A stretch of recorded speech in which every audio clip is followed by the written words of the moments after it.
Good night, people. Good night to one and all of you. I hope that you guys had a pleasant weekend. I hope that you enjoyed your weekend, and I hope that, especially for the betters, you had a very good weekend. But if you didn't, it's just one of those things. But otherwise, I'm that welcome to everyone. And as per usual, once you see us here on a Monday, you know what it's about. So, as I said, good night, good morning, good evening, good afternoon, good whatever it is, wherever you're watching us from. And this is another episode of our Sports Frenzzyy podcast. So tonight we'll be focusing on some football that took place over the weekend, and some football that will be taking place in the midweek. With me tonight, I have Shakes, as I can see, and changing name for some reason. I don't know why, but tonight, man is working with a totally different name. And shortly, the man on screen, well, he soon be on screen. Talking about, well, there he is. Talking about the voice himself, the voice of the average, the voice of the voiceless. Kims, welcome once again, gentlemen. How are you all doing? Doing good, doing good. Listen, people. You see me in a Manchester United jersey. When they win and Aston Villa lose, I am a Manchester United boy. But when the other way around, I'm an Aston Villa boy. I don't care what no one say in the comment section. Me a Wagonist, especially you, Kish for you. I don't care what no one say. Glory, glory. And I'm sure that the ladies are feeling nice because guess what? The man went as far as to do a little video for you guys over the weekend. So ensure that you guys go and check out your site, the Facebook group, and just go and search for Kims because he Yeah. did a video for you, the ladies. So check it out. But listen, lots of football action over the weekend, man. A lot.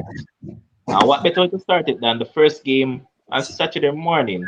That was Brighton, who took on Liverpool. Liverpool knowing that they're in a title race and they needed to get the W. Now, Luis Diaz and all those guys played and all of that. But shakes. When you look at it, you're swinging a title battle, you have to leave your blood, sweat and tears. And this is what Luis Diaz did. Because that challenge, he went right in on the goalkeeper. And I know a lot of forwards would probably have pulled out. He didn't back down. He still went in, got header in, goal scored. Mohamed Salah, he got a penalty, also scored it. They won 2 goals. What you thought about Liverpool's performance, and do you genuinely think that they can win this title? Because that is what their fans are pushing to us right now. Yeah, so good night, peeps. Yeah, big up Kems, the bandwagonist. Um, but yeah, you started it off in terms of really challenge by Robert Sanchez on Luis Diaz. It was a ridiculous challenge, right? It's all about someone's desire, the hunger to actually score a goal based on the position that he was in.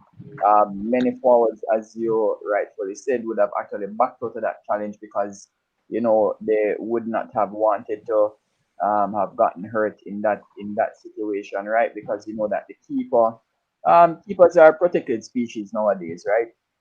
So you know that if a keeper is coming at you, then more often than not, it's actually the keeper that's going to get the benefit of the doubt, right?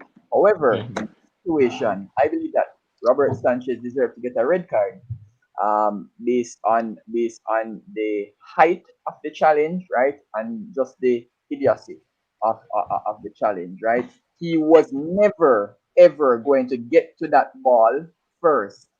Let's start there, right. Yeah, Diaz obviously got to it first, right. However, the way he spread himself, he would have still missed the ball, even with the fact Diaz headed the ball, right? Based on where he caught Diaz, it's actually um, even more ridiculous when you think about the challenge and the fact that he remained on the field, right? Because you wonder how he never became concussed after that challenge, right? But as I said, Sanchez deserved a red card. In terms of the game overall, Liverpool they were really wasteful on the day. A ridiculous handball by Yves Bissouma. Mo Salah, yeah, he hit the post. Sanchez did a excellent save at the near post for him in the first half, but on the day they were really wasteful. Possession was what was Brighton had more possession, but clearly Liverpool they were more penetrative on the day, right, with 9 shots on target. Um, yeah, less possession, but they had the more glaring gilt edge chances. Mo Salah, as I said, wasteful on the day. But guess what? You see, it's all about. We have said this about former teams in the past in terms of when they are going in for a title challenge. You grind out victories, right? So if you're not playing your best football, guess what? Win the game. And they not only won the game, but they didn't concede any goals, right? So that you can look on it. There are two positives right there, right? Plus another positive is look Diaz coming into his own. Yeah, it might be against Brighton, but guess what? It's just the same as when Jota went to Liverpool and how Klopp integrated him into the system. It's basically the same thing in terms of with Diaz. It's as if he has been there since the start of the season, right? The way he's playing. And if you are in for a title fight, then guess what? You have to have everybody on board. So even if you have one person who might not be in tip top shape, guess what? You have people that are hungry to come off the bench. You have Diaz, you have Jota, Mane, Firmino, Salah. The more you have in terms of your front line, the more options you have, the better it is in terms of for the run in. But So yes, they are in the title race. For me, I have them as favorites to win the title. Because for some reason, I just think that Klopp winning is going to, and some people not necessarily going to like what I have to say right now, but this is actually a title deciding, um, title deciding season when it come on to winning the trophy and Klopp literally cementing himself as probably the best coach of this era right now. Like few could argue with that, given the fact of his history at BVB, coming to Liverpool, taking them from where they were, from the Kenny Dalglish, Roy Hodgson, Fuful, nonsense coach, nonsense ballers, to where they are now basically a top tier team whenever they play football, right? And winning significant trophies. Okay, okay. so quick question, and I just want the answer. I don't want an explanation. I just want the answer. So quick question. So let's say Klopp doesn't win the title. Yeah. Can we say he is not the best manager? It doesn't take anything away from him. Why? Because he does not necessarily have the best resources. Yeah, he doesn't have the sort of resources that other teams have.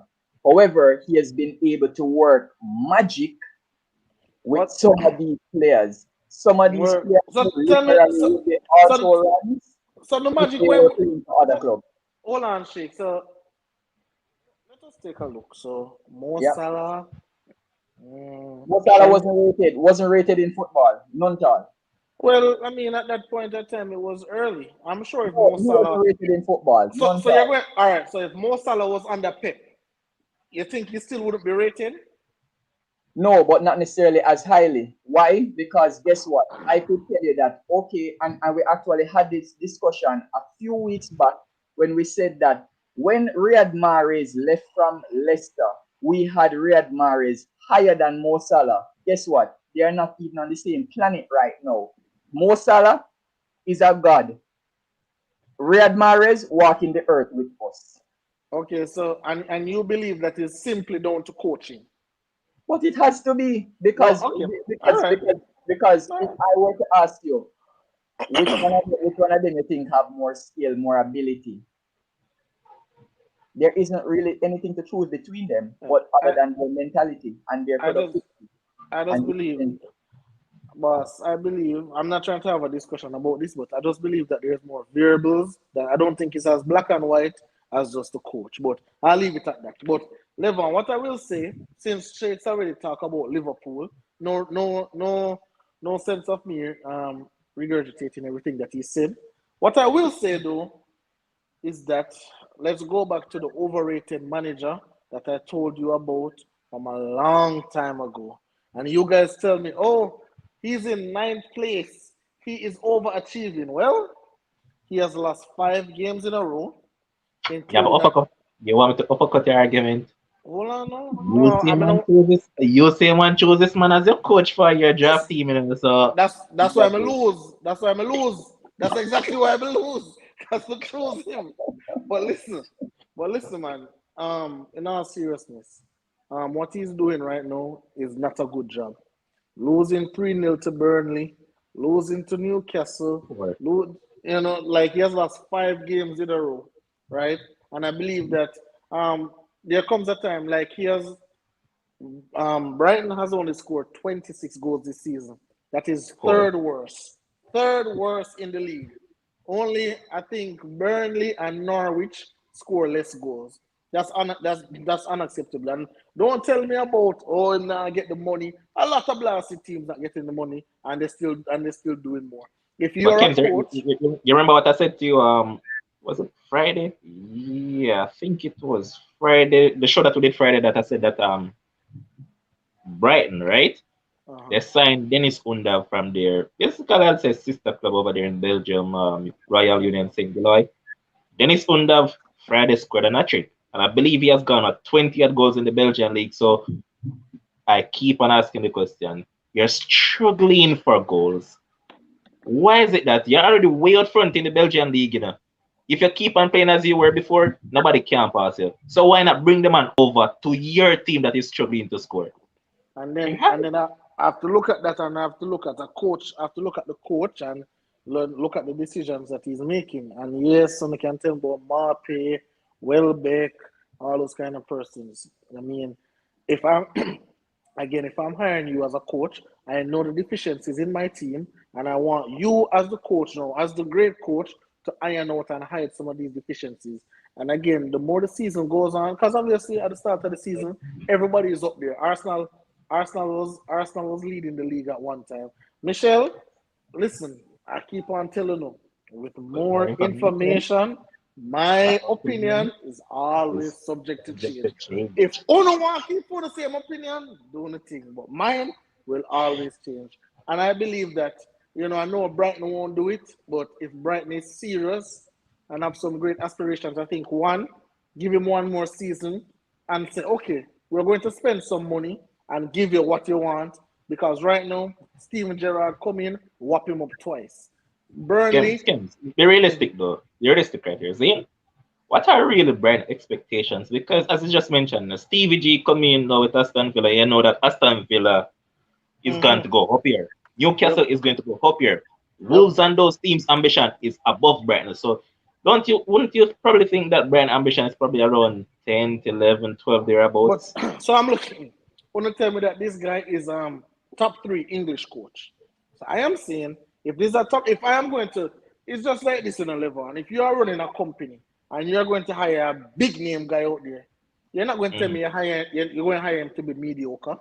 You're not going to tell me you're going to hire him just to be average, just to be okay, just to survive relegation. We can hire a lot of people for that. But We can hire, but but he's done well with next to nothing really. mm, he's in 13th place right now, right? But And I'm saying he has well, I don't done know. good with next to nothing. And Listen, Kems, another thing that you should factor in. You see, ever since a lot of people created and hive around Yives, her players don't look the same. Yives Bissouma has looked a total shut up himself. absolutely. And I was watching him come off in the game, and I was like, I never know this guy was playing. I thought he was hurt or something. Well, look at this, right? Brighton is in 13th. Mm-hmm. Newcastle is in 14th. And All right. Brentford is in 15th. And only All right. 3 points separate Brighton and Brentford. And I'm looking at Brentford team and I'm saying, this team is not much better than Brighton team. And you guys would agree with me that the Brighton coach is better than the Brentford coach, right? Correct. Okay, so I'm looking at that and I'm saying there must be a time now where we can put down our pom-poms a little bit and look at the coach and say, excuse me, coach, we brought you in here to do a job, and now you're on the decline. You're going down there to the relegation zone. Obviously, I don't think you'll be in the relegation battle, but you're heading down there, and the trajectory that you're heading on is not the aspirations that we have at Brighton. 9th, 10th, okay, but he's now going to 14, 15, 16, and it's not looking good. So I'm just saying, excuse me, coach, just remember, we brought you in here to elevate, not to go down. I'm just saying. James, can I ask you a simple question? Your questions are never simple, but sure.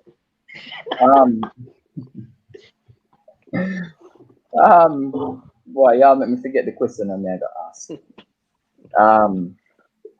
Oh yeah, I remember now. When Brighton, the position that they're in, who got them there? I mean, who got them there? Like, who got them down to 13th? No, who got them where they were? They were at 8 at one point. Yep. Who got them there? Well, I mean, Shakes, let's be honest. We can attribute that to a lot of stuff. Well, hold on, Kim. That's the man a while ago. I say it, so he must answer straightforward. Answer the man straightforward. No, but he never asked me to answer straightforward. He just say answer the question. So I'm answering. Listen, they can attribute that to a lot of things, right? They can attribute to strength of schedule. They can attribute it to a little bit of luck here and there. But again, this is, and Shakes, I'm sure you can agree, this is the business end of the EPL fixtures. What does that mean for the viewers? These are the times you're supposed to be playing your best football right now. Not up in the first couple of games. Remember, Arsenal was first at one point, and Arsenal fans say, yeah, we're going to win the league, and we know where Arsenal is right now. So they were first. Huh? They were first. No, last season I thought, man, not this season. This season they were last. This season they were last, and we're saying they're going to get relegated. And see, right now they're above your Manchester United and my Manchester United when they win. But I'm looking, Shakes, and I'm saying, okay, if you want to give him the credit for the 8th, you must give him credit, or you must take away credit for the 13th, the 14th. Yeah, man, we'll take us some credit, because there's no way Burnley must come up your 3-0. So of course we'll take us some credit for them. Whether it be digital or player, some credit have to go. So Shakes, I'll give him, okay, he brought him up to 8, good job. But now you're about to go down to 15th, probably 16th real soon. It's really not looking good on you, Mr. Potter. I'm just saying, please, Mr. Potter, you are not Roy Hodgson, you're not Alan Pardew, you're not those guys supposed to be down there at that end. You're supposed to be up there in the top 7, in the top 8, in the top 9. That's all. You know what? Right. The teams that are actually above Brighton are really the teams that are supposed to be above Brighton. Correct. And really and truly, you cannot argue for any team that's above Brighton. Crystal Palace should be above Brighton. Yes. Better team. Yes. Remember at the start of the season, when you tell me say, Vieira is going to get fired. Yeah. But I'm telling you, again. Go through the squad of Crystal Palace versus Brighton. Listen to me, Shakes. Go through the squad of Crystal Palace versus Brighton. Shakes, man, I have to go through any squad, right? Because right now you just say Chelsea have one of the best squads, and then they're third. And they're in the position of where they're supposed to be. But what I'm saying, Shakes, this Crystal Palace side, when they come in, I think you were, when we were talking about relegation and so, you were one of them saying Crystal Palace will be down there, and I can find the video. You and Crystal Palace will be down there fighting the relegation battle. You said they won't be relegated. You said they won't be. But I'm addressing. I can answer and say why. Because none of us knew what Patrick Vieira would have done. Exactly. And that's fine. All right, and this is the impact of the coach. So all I am asking is for Mr. Graham Potter. And I ask you a simple question just now, right? Okay. And I asked you a simple question up to now, you still don't give me the answer. But I'm pretty sure that on one of the shows that we said that, guess what? Brighton, they're actually in a pseudo position. You know why? Because they are not 8 in terms of we said it. So are they third? So let me ask you. So let me ask you a question. So being at 13th, is this Brighton's rightful position? Yes. Okay. Yes. So if Because okay, Brighton, so all right. Okay. listen, the last time Brighton lost 5 games in a row. Uh-huh. You know who they lost to? Let me Who? call the names of the teams. Doncaster Rovers, Mm-hmm. Tranmere Rovers, Okay. Bradford City, Swansea Okay. City, Oldham Athletic, Okay. all the way back in 2007. All right. All right. So No you think problem. about where they are coming from to All where right. they are now. Okay. Sure. No Listen, problem. Brighton So don't let have, me just Brighton ask don't have you. no big Premier League history, you know. All right. No problem. So let me ask you a question. So if they drop now to 14th or 15th, Yeah. can we now look at the manager and say, "Excuse me, Beat Mr. him, Manager"? man. Beat him. But listen, if they actually go to 14th, I wouldn't have a problem. You know why? Because technically Newcastle are supposed to be better than Brighton. But Brighton was better than Newcastle for so long. So that means Brighton has took such a far decline that No. But we Newcastle is always able to come and catch up with listen. No, them. but Ken's You remember that realize Newcastle that we strength never between ever really criticized the players of Newcastle. It's always been the coach that we have criticized in the past. Yep. Think Not the about play. that. We have never ever yet come on the show once. Even you, the voice, you have never yet come on and criticized the players of Newcastle. You have always criticized, like myself, why Steve Bruce coaching that team. Mm-hmm. Why the man them a play football in at the 80 odd minute, right? And you Mm-hmm. actually see them playing football and you're like, oh, hold on, but why the coach just don't get them to go and play some football when they play against the lesser teams, right? Mm-hmm. And we can see all of that change in terms of with the coach. Yep. So if you want to say, okay, all right, Graham Potter should do better, but really Yep. and truly, are they really supposed to do better based on Yeah, man, players for the that better, are man. not There's no way I can lose 3-0 to Burnley. I beat him from now till tomorrow for that. But Yeah. we're going to move on from this because we yeah. spent a good while on it. Big up to everybody in the chat. I never get the opportunity to big up it. So Adrian Nicholson, Fabi Ferno, Michelle, Demo, Jermaine Watson, Adlam, Pepe Paul, Christoph, Owen Dilworth, and all the rest of the Emerald.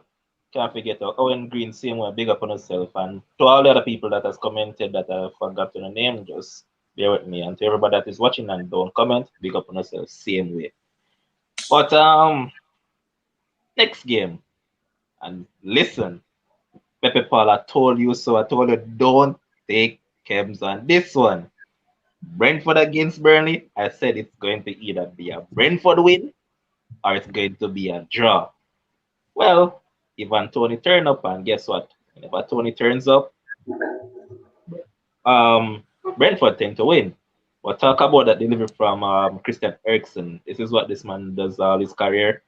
Tony was on the end of it, and it was a good win for Brentford. Quickly comes on this one. So Burnley again reached all the way down to the 85th minute, fighting Burnley style, and I just think it was a bit of brilliance by Ericsson. I look at watch the replay many times to see, hey, is there something that a defender could have done? But I think the ball was just placed perfectly. This You one, know, juice. you'd have probably have to do a Gian and probably hands the ball and give him a penalty and hopes. That's the only thing I think could have stopped it. And then obviously, the penalty that they got after that. Once you score on Burnley, especially so late, I think Shakes was one of them who came here and said Burnley already used up all their goals, so them not have no more. Them Correct. not have no more goals I get. And from him said that, I don't think I they have can't. scored I, anything. I can't think. I don't think they score another time after that. So Burnley looking in danger. I know Burnley right now is pressuring the UK to ensure say Everton get those point deductions because right now that's probably the only team who can save Burnley right now because it look like they really use up all their goals. So not know much about it. Good win from Brentford. Correct. And as I told you before, they're going to stay up. And as I told you before, so because you and I have some business behind the scenes, that's a go easier part for that bet there still in but not fully, so don't expect that to get away. We'll talk about that stuff here. But Shakes, quickly on it. Yeah, I'd said about Brentford beating Norwich was the confidence booster that they needed, right? Pre that game, I made that statement that guess what, get that win, you might get a draw or another win and you reach 30 points. So said, so done, right? Yep. Two wins. Because guess what? When you play bog side, rock side, you beat them, and Burn is a rock side. Yep. As Jermaine is saying in terms of in the comment section, the coach is an outdated coach. Yes, and I said it earlier in the season that guess what? Burnley's style of football does not belong in the Premier League. It does not belong in the Premier League. See, Chris would leave and playing some decent football. Burnley's style of football is not present day football. So if you can get rid of it, get rid of it. So go down to Woy Woy, right? Excellent in terms of from Ericsson. Ivan Tony again excellent in the game. His penalty was excellent. Some decent chances in terms of a From Burnley that goal. man, don't miss In penalty. terms of, yeah. In terms of Man, from you know, miss and penalty about Rodriguez, right? A stupid red card by Collins at the end of the day. But as we said, Brentford actually doing what they needed to do, and everybody that said that, oh, they have they have a ton load of games in hand. We said, listen, you say points on the board is the best thing to have, not games in Fact. hand. Games in hand don't win you anything, right? So Burnley have all those games, but guess what? They have no form, and having no form means that you are hardly going to get a win. And yes, Kems is right. After I said they use up those goals when they won 3-0, they have not scored a goal since then, Mhm. right?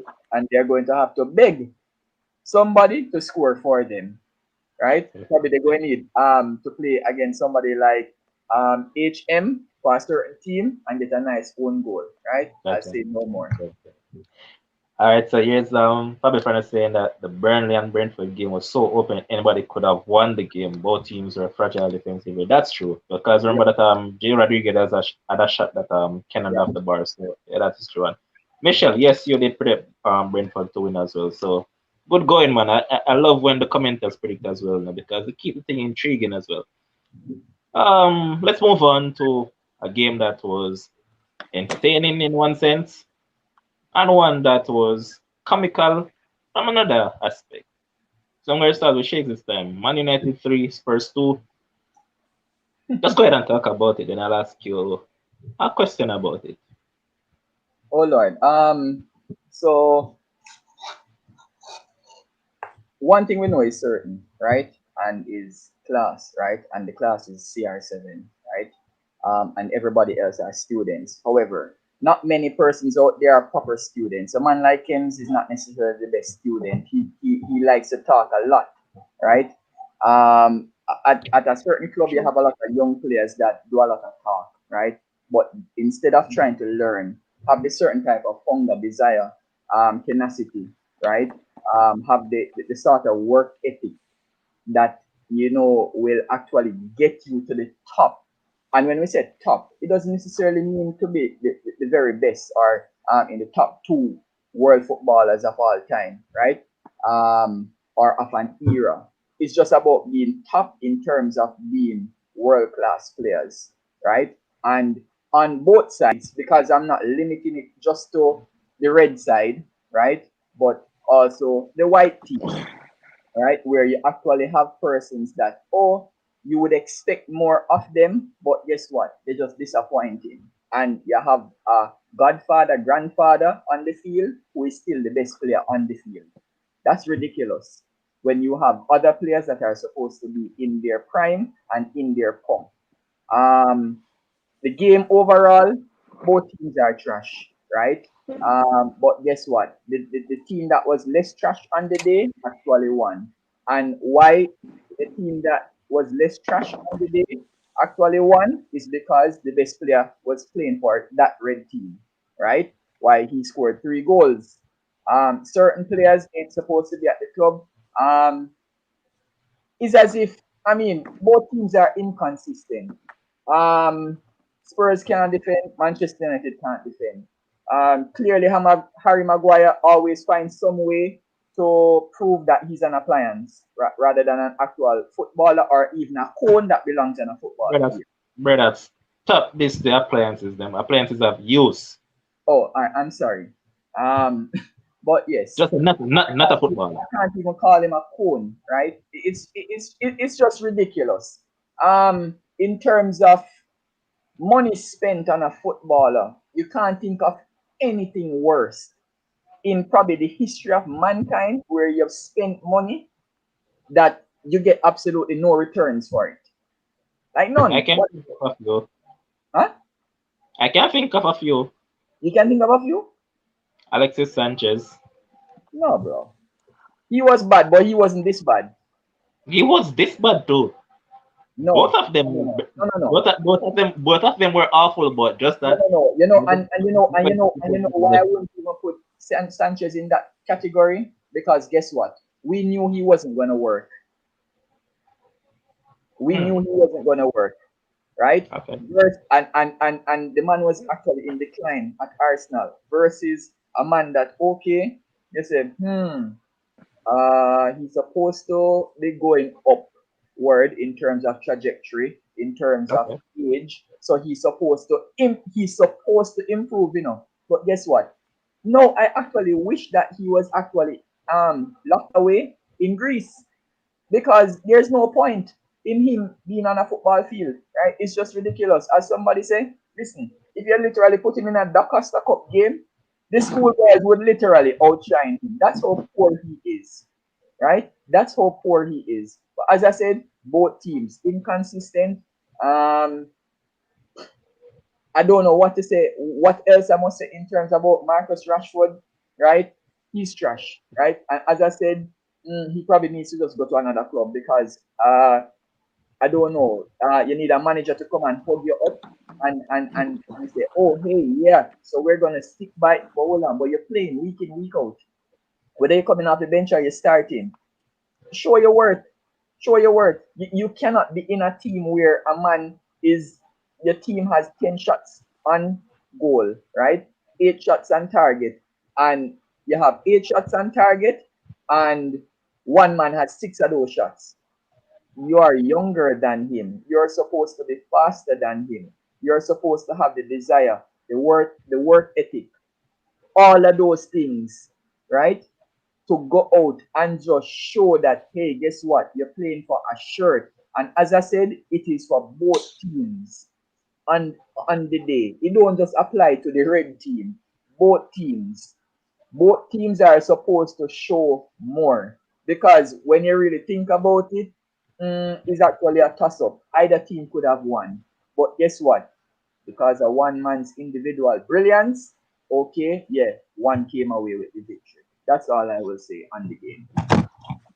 Okay, and big up to everybody that has tuned in after that. And I heard what you had to say, no shakes, but I think collectively they were playing as a team Saturday, Who? except for Our team? United. Alex Telles was trash though. Let's just point that out. Oh, He was oh my absolutely God. awful. But I, Fred, you see, if Cristiano never scored those goals, Yeah. Fred would have easily been the man of the match. This has been the best game I've seen Fred play as a Man United player. But Kems, it's all the floor is all yours right now. uh, well, I wouldn't say.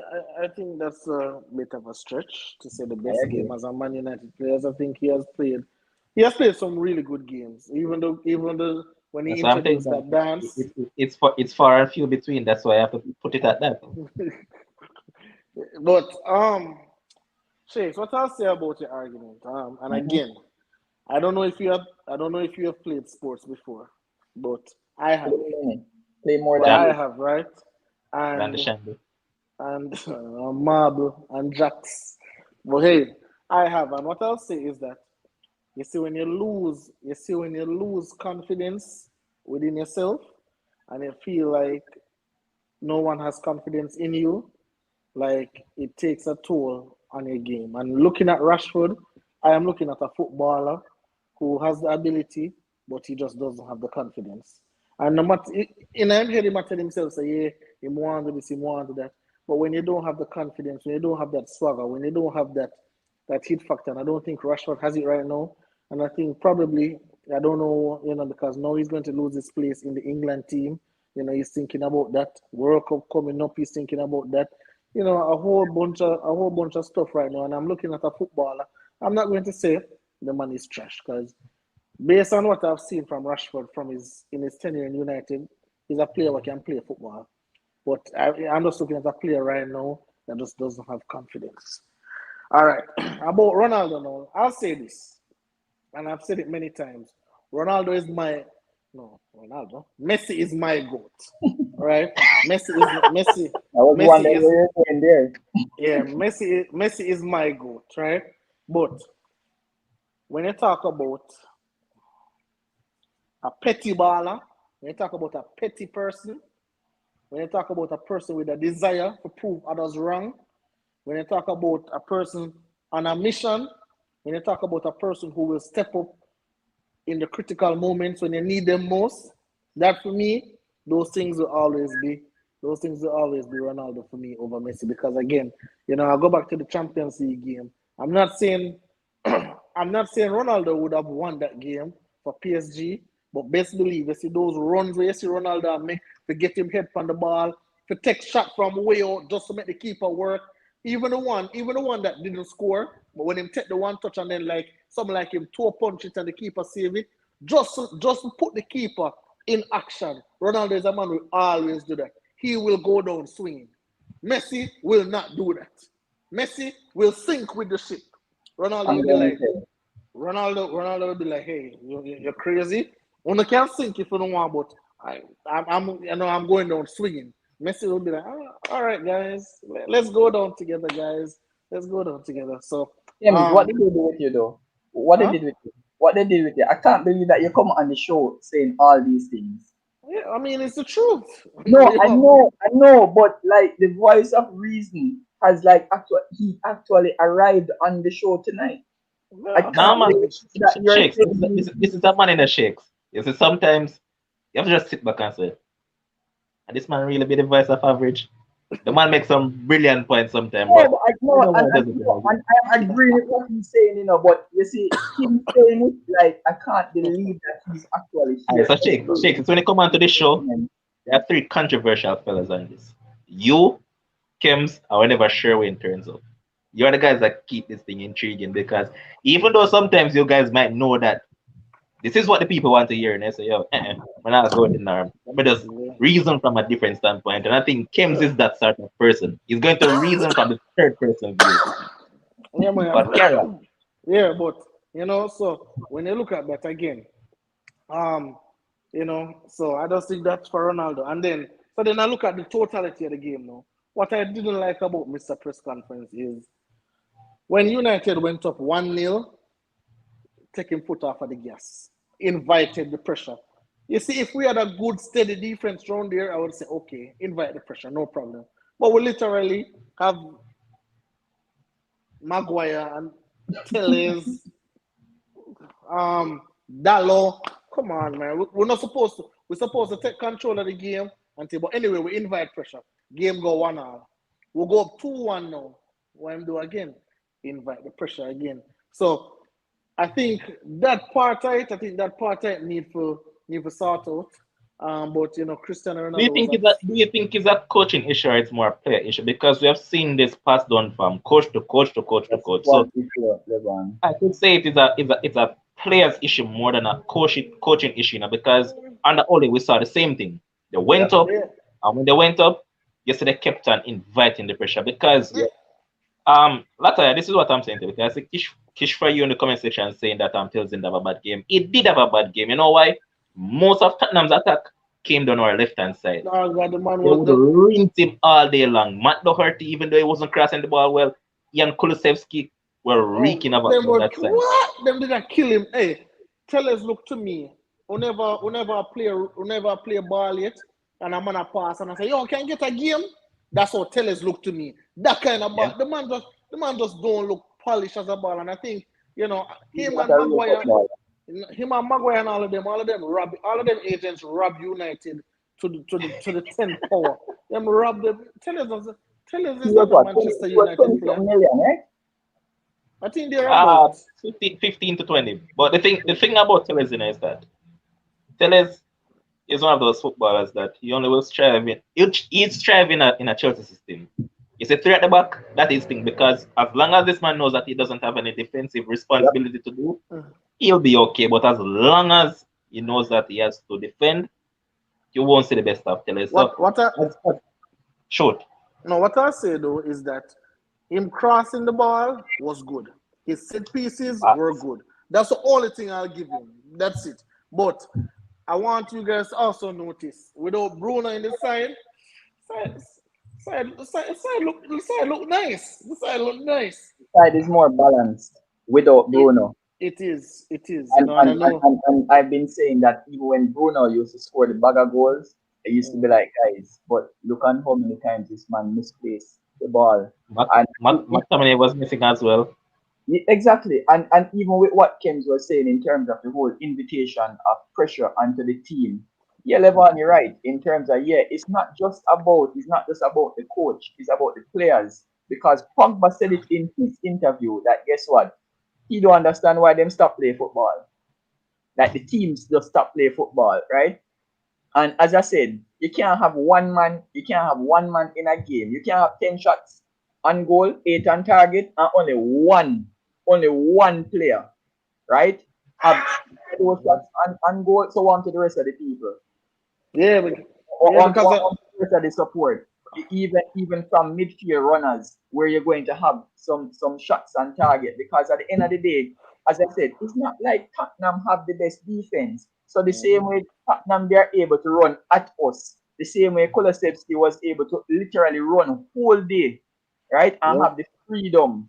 Absolutely. Right? Because really and truly, Kulusevski, if we had him on our team, and we exort Rashford off the team, would have been Tottenham like 6 something, Literally be hard. Shake, this is what I'd say. You see the man that we haven't heard anything about for the longest while, same man that is an accusation of whatever. If that man was playing in this game, Tottenham would have been beaten up. Literally, because I know for a fact that he'd actually run at the players and I'd run to the players. Yeah. But for the people that are misquoting us or misrepresenting what we're saying, we're not saying that Tellez hasn't had good games at United, but this game in particular, we're talking about this. He was up. Hey, whoever in the comment section at all, the good game them Tellez have can stay. We can do without them game. Them game they can stay. The man has been poor since he came to United. What I'll say is out of a 10, let's give him a 4 out of 10. That's the best I could give him. 4 out of 10. Yeah. And that's with extra credit. Yeah, that's with extra credit. And the 4 is only because he actually is decent going forward. That's it. Yep. Another thing I think saved United really quickly too was the turf. Because a lot of times I see Son getting some really promising position and just slip. You know which one? Bro, I think it was Kish pointed out in the commentation that the commentator said that it seems like Son had done slippers in that game. And I think if you guys remember this chance, I think it was a 2-1 at the time or 2-all when Kulusevski sent him through and he took the shot on first time and missed. That should have been buried. It was Son and Farm that would have buried all day long because they wouldn't catch up to that. Yeah, but, they was rooted to the spot. Yeah. What I'll say though is that Sherwin, Robbie Rich, don't hear the country noise anymore. Well, go on. Sancho! That's all I'll say. But I'm going to move on, talk long enough about United. Next game is Chelsea against Newcastle. Newcastle 9 or 8? I think it was 9. Yeah, 9 match unbeaten run came to an end. And boy, what a way for it to end, man. In the 89 minutes, I mean, Newcastle best if you are just giving up some goals in the first half. That's just my point of view. So if you're going to come lose a game the 89th, 90th or at the time, just give up the game from the beginning because at a point in time, you should lock shot. And Dan Burn was left eating some grass, man. Burn was burnt up, and it was a sublime touch from Kai Havertz, and this guy's been proving his worth. I remember, just like Sanchez, he was written off by a lot of people, but the guy's proven his worth. He turns up in big matches. That's for one. This guy, Champions League, wherever it is, FA Cup, he turns up and he scores those vital goals. Once again, Chelsea needed a goal scorer, and here he was, and he scored. But a lot of people are saying that Newcastle were robbed because some people are saying that they should have gotten a penalty, which didn't went in their favor. And People are blaming David Coot that he's an old coot. What say you, Kems, on this one? Um, I think, yeah, I definitely think that, again, getting a penalty don't mean it's a goal. So we don't have to write one, but I think they should have gotten a penalty. I don't really like using the word robbed because when you use the word robbed, it is showing that someone is a deliberate act, and I can't prove that. So I won't say they were robbed, but I think they should have been given a penalty. One thing I know though, I don't hear no Chelsea fans saying Newcastle should have got a penalty. But if it was the other way around, they will be the first one. Michelle with her pom poms. Oh, Watch Chelsea should have Adrian. got a Look at Adrian's comment. see it there. Seal it, seal. But yeah, I definitely think that it should have been a penalty, and then who knows what would happen. How the game would have turned out and so. But that is football. That is football. I'm sure Newcastle have had games where calls went in their favor, and True. it just happens. You have to live with that in a football. If you're any sport at all, you are playing sports. There's going to be some calls that go against you. And sometimes it's crucial, like a game like that, Newcastle probably thinks, dang, we should have at least have a point after that. So, it happened. But one thing I want to say really quickly before Shakes go, this St. Max fellow, and I know he's just coming from injury and all of that, and then he came on and played 21, 22 minutes thereabout, and all I have to say, I'm not impressed. And if you notice, Levon, Newcastle as a team is playing much better without this St. Max Oh, guy. So I remember some guy came and said they're going to build a team around him. Look like the team is already being built without him. But I'm a hater, so don't take it from me. Take it from somebody who is not a hater, because I'm just a hater. Shake, shoot the shot. All right, so first let me just touch on what Kim's mentioned just now. Saint Max, right? Yeah, it's simple. It's when you don't have no money, Saint Max is your baller. But guess what? It's when you get an influx of cash, Saint Max is a sub. And when I say a sub, I mean a 5 minute super sub. Right? That's it. That's just how the world works when you start getting money. You leave people behind. Saint Max is a baller that you will have to leave behind simply because he's not productive, right? Some man will argue otherwise. Yeah, big up yourself, Demo. But yeah, it's just reality, right? Harsh reality. Um, Otherwise, in terms of the game itself, yeah, it was literally the Russian money versus the Saudi money, right? Mm-hmm. But sometimes in terms of experience, so the Russian money just have a little bit of 20 years of experience over the Saudi money right now. And yeah, that is what prevailed on the day. Kai Havertz, yes, Devon, you said it. A man for the big occasion. Nobody can argue that, right? Even though he might not have the best numbers, he has popped up with crucial goals. And crucial goals, you literally repay people by scoring the goals based on his transfer fee of what about 70 million or so, right? Correct. He's literally putting Timberland to shame, right? But guess what?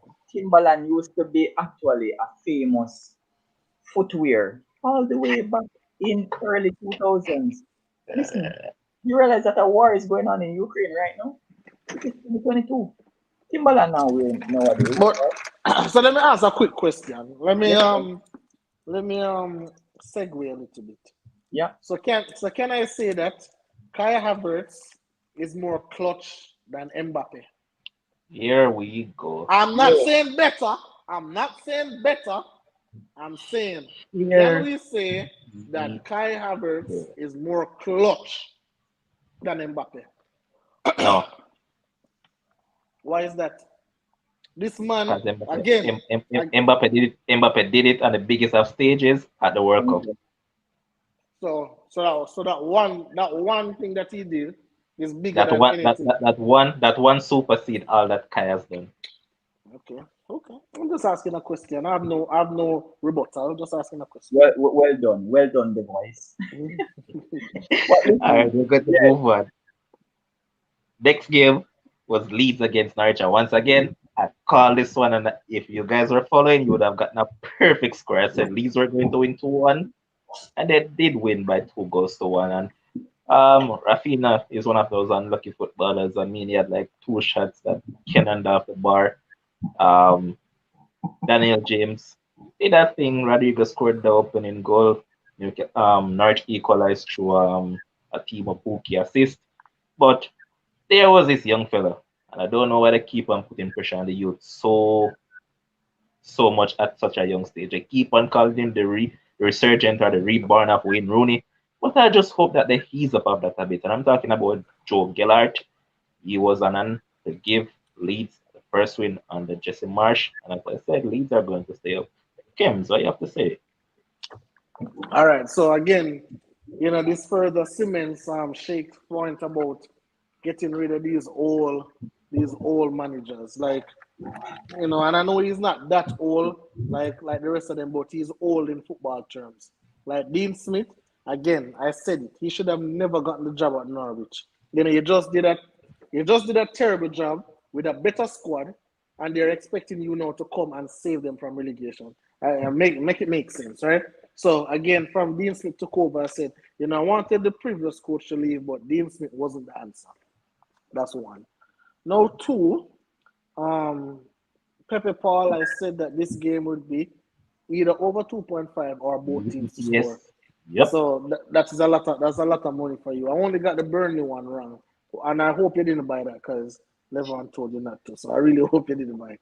But listen, when I look at the game again, I'm really happy for Leeds. This manager get his first win and probably his first that he's ever going to get to. When you look at the fixtures for the next 4 or 5 games that they have coming up, it's going to be tough for him. So smile while you can.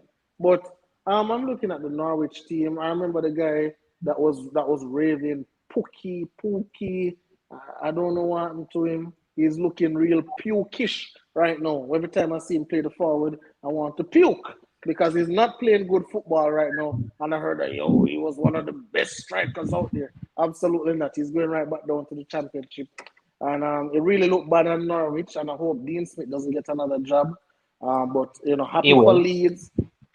I'm sure he will. But happy for Leeds. Rafinha. Right now his name is ringing. Barcelona, Liverpool. I don't know why. Bayern. I don't know why Chelsea want to knock Wolves. up themselves. You see that team Chelsea. They like to knock up themselves into business that they have no problem. Chelsea will have a big thing over there fight and don't want to come in a Rafinha sweepstakes. Just be calm, no? But yeah, his name is ringing, and I tell you guys all the time that Leeds will go where Rafinha takes them. But I think he's bigger than him and Calvin Phillips. I think it's time for them now to go to greener pastures because I don't think Leeds is it for them. Okay. Shakes, have anything to add? Agreement with the Rafinha point. I think he's a better footballer than playing for Leeds. He can actually have a decent impact in terms of where he might reach in terms of football, the heights that he can reach. Yeah, he's Brazilian, so he can be decent, probably a 6.5 out of 10 footballer at the end of the day, which would still be a big impact in terms of coming from where he is now. Because sort of a late bloomer, if you want to call it that, based on his age. I think he's what, 24, 25, around that. Yep. Yeah. Most times you'd be looking at a footballer having that sort of impact that he's having now at say 18, 19, 20, 21, so that you can get a big transfer, right? But Kim's even mentioned Barcelona, but yeah, Rafinha going to Barcelona wouldn't really be a big thing because Barcelona not really a big thing right now. So he could literally walk into that team, right? But as I said, could be a nice 6.5 out of 10 footballer for a decent team. Okay. Otherwise, good game, open game.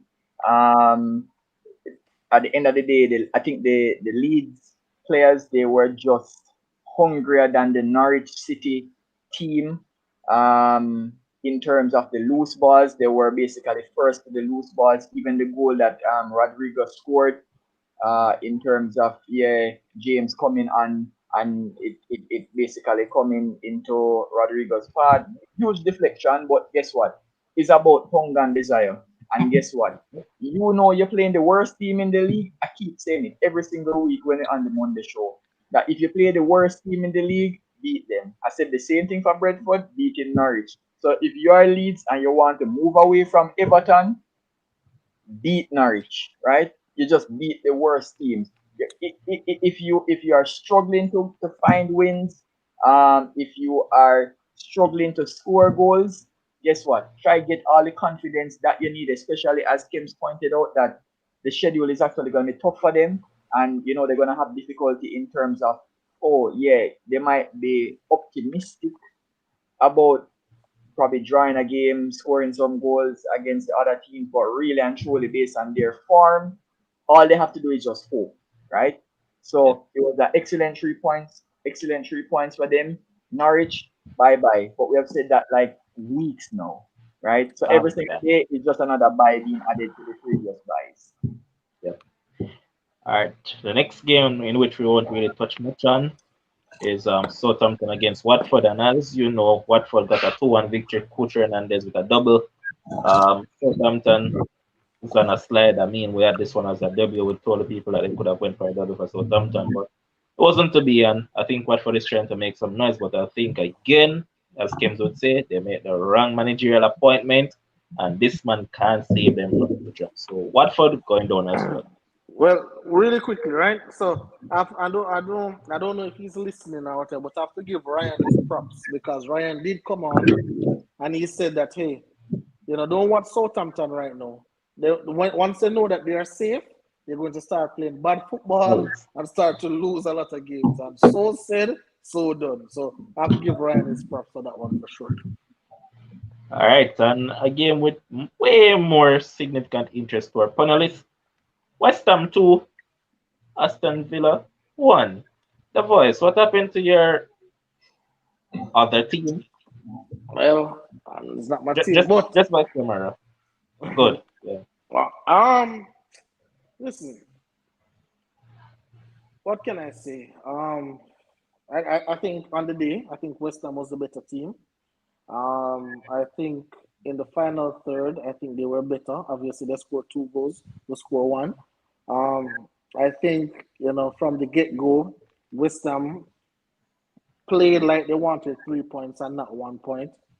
Aston Villa played like, hey, we just win 3 straight games. We are the SHIT, but they actually didn't play like that, and they got beaten. There's no excuses for it.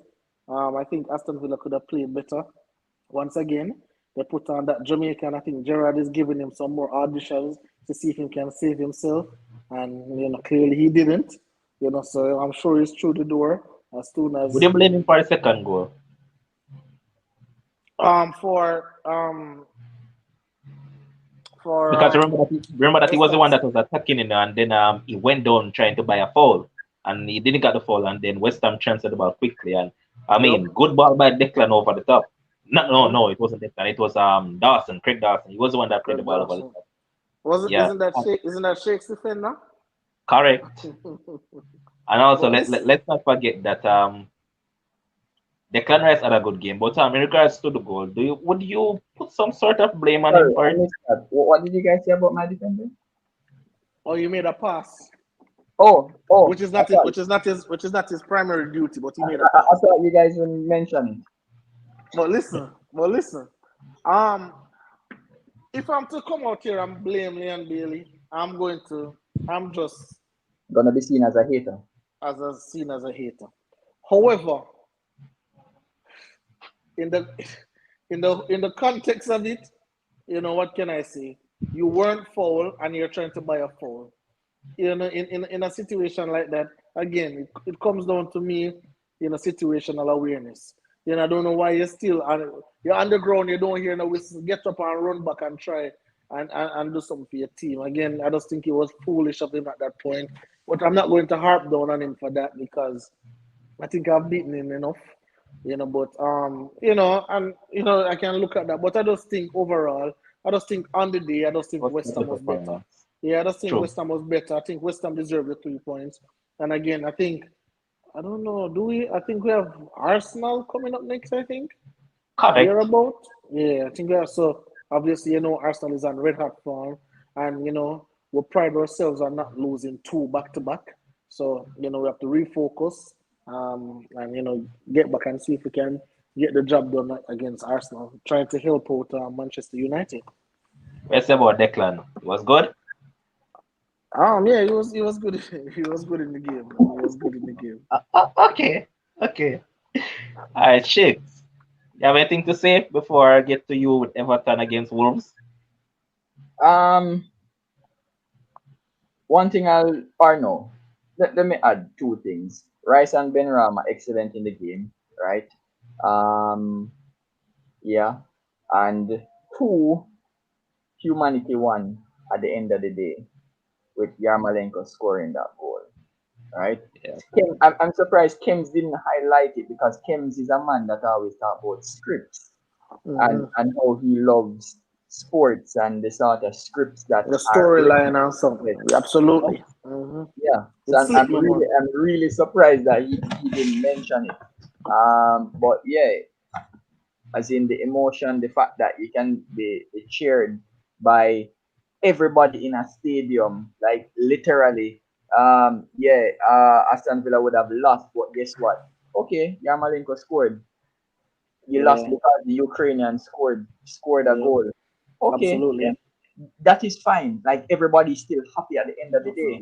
it's Just bigger than because of football. At that point, it becomes bigger than football.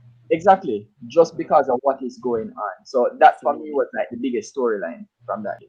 Not It was not a even good goal too. no, it was, and even West Ham really needed the win to remain in Mm-hmm. contention, Mm-hmm. top four. But I don't even think that that was even the biggest takeaway from the game, even for them as a team. It's just the Yeah. fact that somebody could come on, basically just change his whole mental frame of mind and say, all right, yeah, I'm gonna just come play football, even though he could have gotten up and gone back home to Ukraine to go and defend his country, as so many other personalities who both former and current personalities have been doing, right? But as I said, that has to take a lot of mental resolve for him to do that. Absolutely. And, honestly, Shakes, to me know them are going to throw me about Aston Villa. I'm really and truly, forget about that. But, um, in all honesty, as Shakes rightly said, I think at that point in time, it just gets bigger than football. There, you just say, some things we just can't make up because no one, like, if we had to write a script, no one would say the Ukrainian would have, yeah, the Ukrainian would get the game winner, in this game and to give West Ham their first win, ever long. And these are one of the most beautiful things about sports is that, like, you just never know. Things are unpredictable. A lot of beautiful moments, and when the man scored the goal, it was just like, dang, I can't even be mad about this. You remember the game that I was following the other day with Leverkusen and Atalanta. So Mm-hmm. there's this current player in Atalanta. He's one of the best players. His name is Ruslan Malinovsky, and I think he had an hand in all three goals. And the man was pure emotions after. And there's a Russian on his team as well. His name is Alexei Miranchuk, and that guy scored just the other day. And when the guy scored, he didn't celebrate the goal. When they asked him why, and say, "Yo, there's a player on my team that comes from one of the countries as well that is going through this. So utmost respect for him. So no, I won't celebrate the goal either." So yeah, as I said, when it comes Um, on to things like this, it becomes bigger than football itself. absolutely, absolutely. Now, And shakes. hold on 1 second there. Yeah, man, let him know. Put up a Michelle comment. Let me respond to her. So Michelle, if on Friday you ask me a question and I objectively say I think Aston Villa going to win, but they lose, what you mean? I mean, I thought they were going to win. If you look on, as I said to you, Michelle, Or if you look on the form of both teams, if somebody don't know football and they're just looking at the form of both teams, they're going to pick. Hey, I'm going to pick Aston Villa to win. 3 straight true. wins, clean sheet, around 10 goals, none conceded. You would go with Aston Villa, but again, as I said, West Ham played the better football. They deserve the 3 points. We'll come back again against Arsenal. All right, so Shakes, there's this one particular fellow that me and Chelsea fans come here on a nightly basis, and some of them told us that how he was going to finish ahead of Steven Gerrard and oh whatever this, whatever that. But when it comes, when does the time come that to start put some big stick across coaches' back instead of just blaming players? Because at the end of the day, it's not a case as if the coach never knew what he was getting himself into.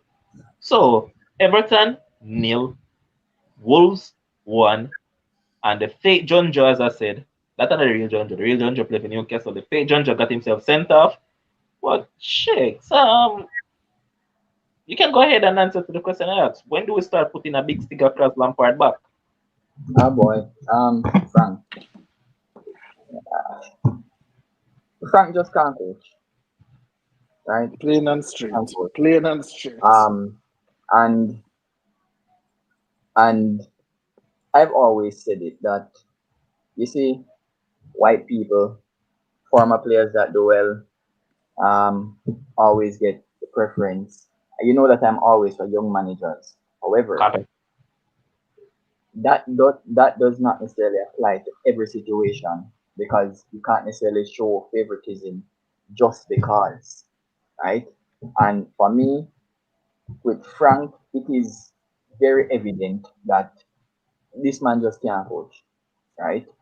And maybe he would need an influx of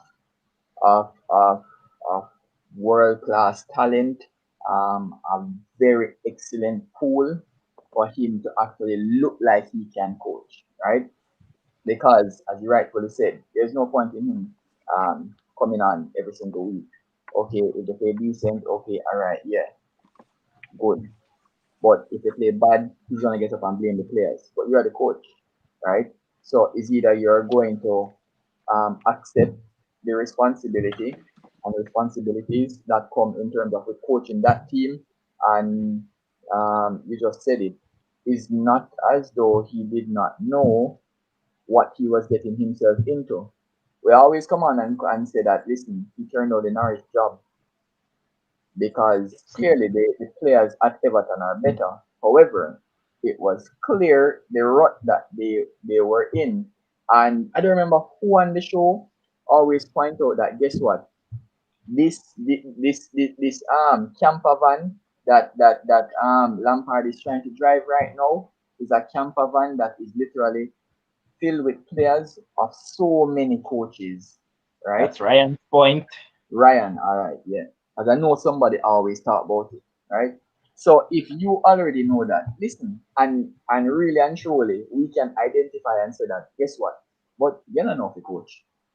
If you have all those different parts, so you have the Lada, Mercedes, the Mitsubishi, right? The Toyota, come all the way around Nissan. You want to fit all those parts into one car, but guess what? You're not gonna get the most efficient car. You're not gonna get the best performing car, right?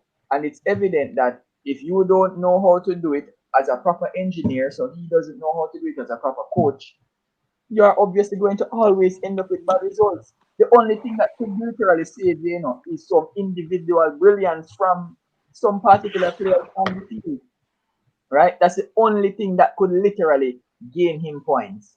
And when you really run through that team, listen, anybody that gets up and says that, hey, Everton, they really have a chance, they're literally lying to themselves because they don't have no quality right throughout the team, none whatsoever. Yeah, people will get up and talk about Richarlison, but them man they're waste baller, right? Yeah, you might be So, starting so, so Shakes, yeah.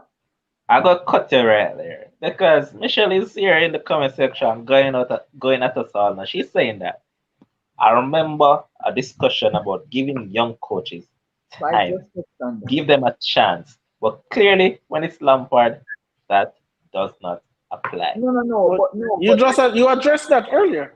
Exactly. I just spoke about that, Michelle. I just said that I'm all for young coaches, except when it is clear that favoritism is shown, right? I just said that. And it is evident that, guess what? Frank Lampard has not done enough to show that he's a decent enough coach to whether bring a team to a title, bring a team high up in the table, or to actually coach a decent team, right? He has not shown that. All he has is his name and what he did for Chelsea. However, clearly favoritism is shown in that he's a former player. I Yeah. disagree though. Huh? I disagree. In terms of what? All right. So in terms of team that he has coached, that I could say yes, they played like a team. Yes, I saw development and all of that with limited amount of talent. He did Development. that at Derby. Which team was that? Derby. You have to give that team now because all right. Let me ask you this. Let me ask you Mhm. this. Simple question. In terms of what Wayne Rooney has done with Derby compared to what Frank did with Derby, tell me. Boy, chalk the cheese right now in the farm. All right. Thank you. So based on what they have done thus far with I'd say the Derby managerial role, you would have Rooney ahead of him, not true? Correct. Okay. Brother, remember that this man get like what? Over 25 points reduction already in a year. This man has Derby within a shot of trying to 5 stay up points. in the league. You're within 5 points with 10 games to go. Still in Mm-hmm. with a shout. Yeah. Hey, hey, Shoot the shot game.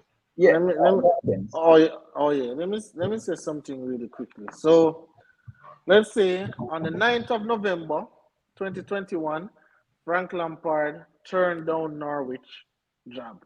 They offered him a job, turned it down. Doesn't want Norwich job because he believes that he is bigger than that job and he doesn't want to take on a project where a team is fighting relegation. All right. On the 15th of November, they hired Dean Smith. On the 31st of January, I believe, they hired Frank Lampard for a job in Everton. I think so, thereabout, right? Yeah, correct.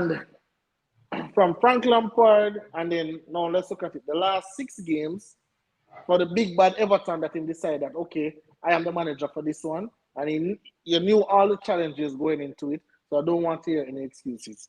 You know, you could have said no to Everton too. And, you know, you could have got take another job. However, you didn't. The last 6 games, Frank Lampard has gotten 3 points from his last 6 games. All right? Last 5, 1-1. I think he won that game against Leeds.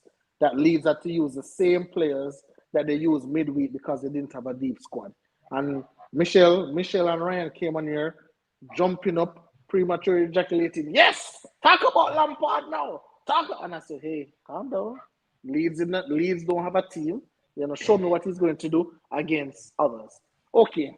Now let me talk about the game against Wolves now. And this is how I know a manager is just not prepared. Wolves, that team when not even score a goal, had 14 shots against Everton.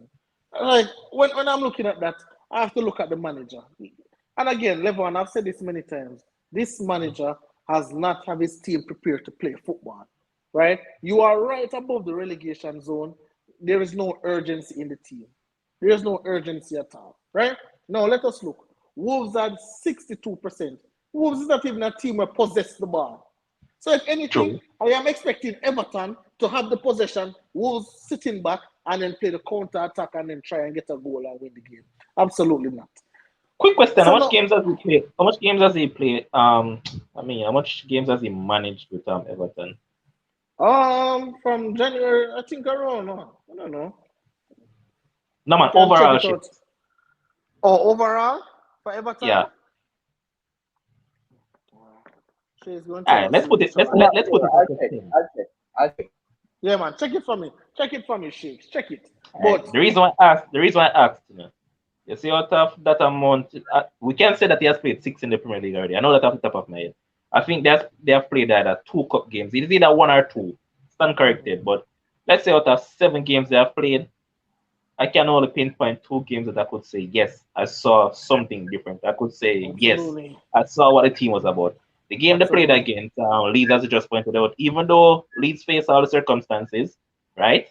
And also the game against City, I would give him some props at that game against City because we saw urgency in that game. But otherwise, on those two, Did you see urgency really, or did you just see them just sit back and defend the goal?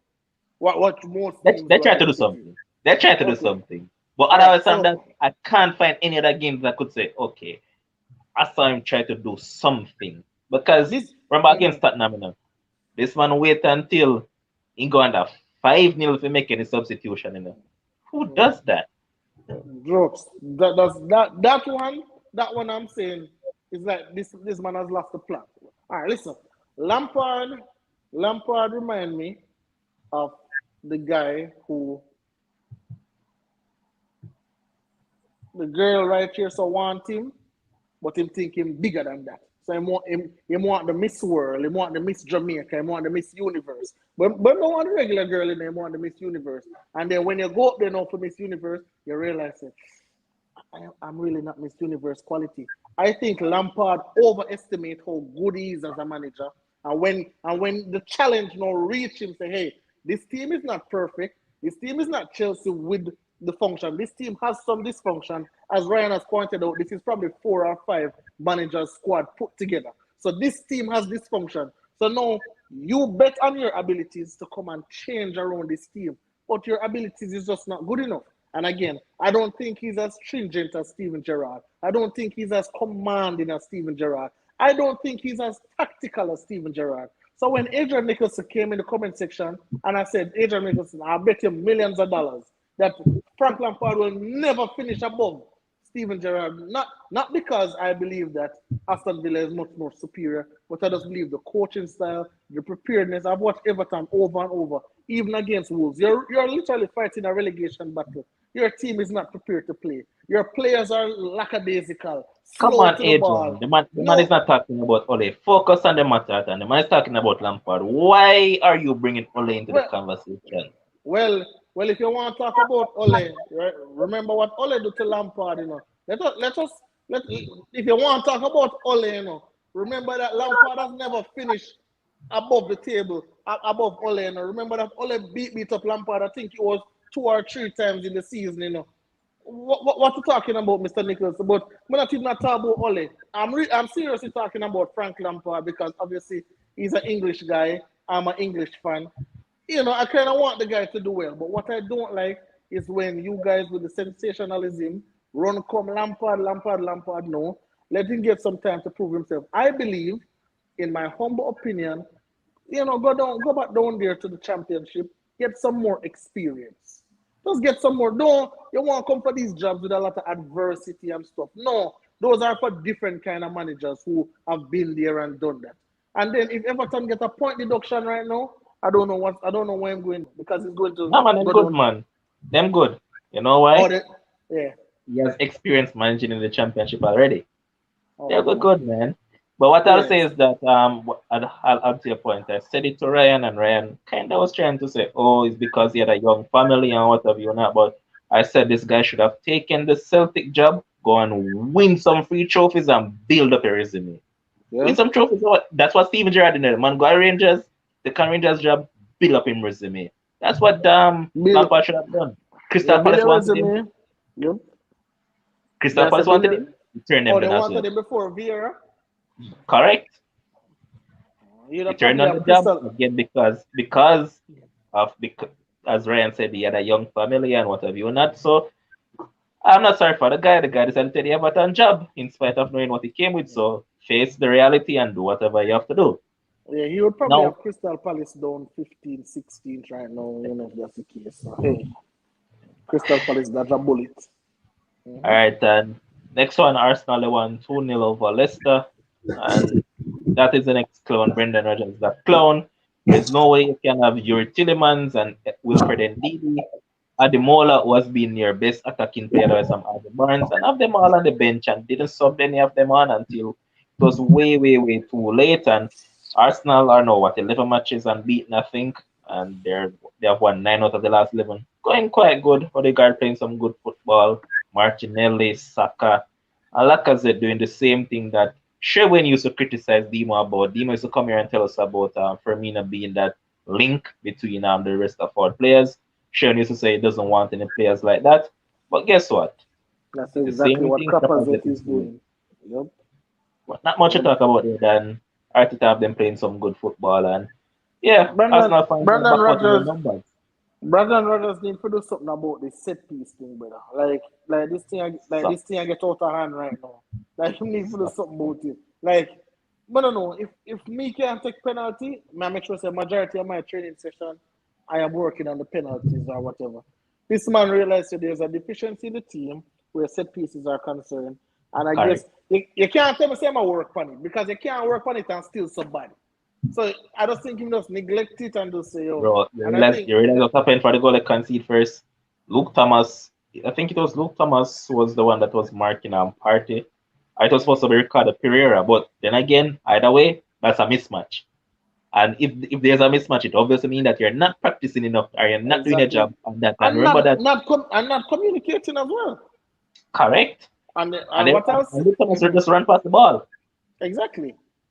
And what I will say though, Brandon Rodgers probably need to contact Arsenal team because Arsenal have conceded I think it's 118 corners and they haven't allowed a goal, from Wow. those. So so I Impressive. think so that's really impressive. So I think Brandon Rodgers need to, get to the Arsenal staff and find out exactly, how they do it.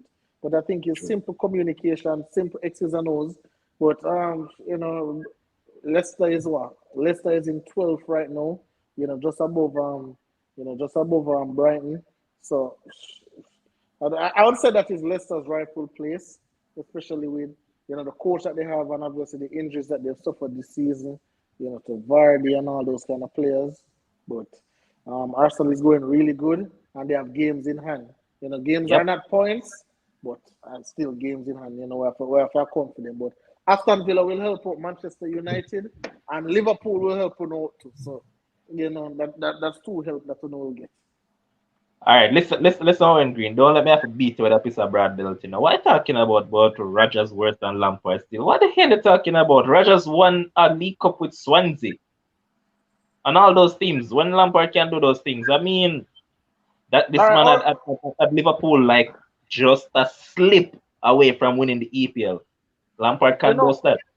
Lemon, I think you're being too harsh on Owen Green. So, Owen Green, can you please tell us why Lampard is better than Rodgers? Just please, in the comment section, just let us know because we are done. We don't have no sense. So just make us know why Lampard is better But guess what? and what. Guess what, Kems? Yes, Michelle saying the same thing. Michelle saying that if I don't hear Kems beat Rogers as much as he beat Lampard, it demonstrates he just have something against Lampard. But Michelle, I've beat Rogers many times. Fuck. We just get tired to beat Rogers now. They can't just like probably at the next 5 weeks from now I'll get tired of beating Lampard. Won't talk about him that much again. I think Levon was making a joke that when I was a United fan, Levon made a joke that he wanted Rogers at United, and we had spent like an hour and a half on that topic alone. So I don't rate True. Rodgers any at all, but I'm tired to beat him. Tired. So I'm not gonna beat him again. I'm soon get tired of Conte. I'm gonna get tired of Lampard as well. Hot.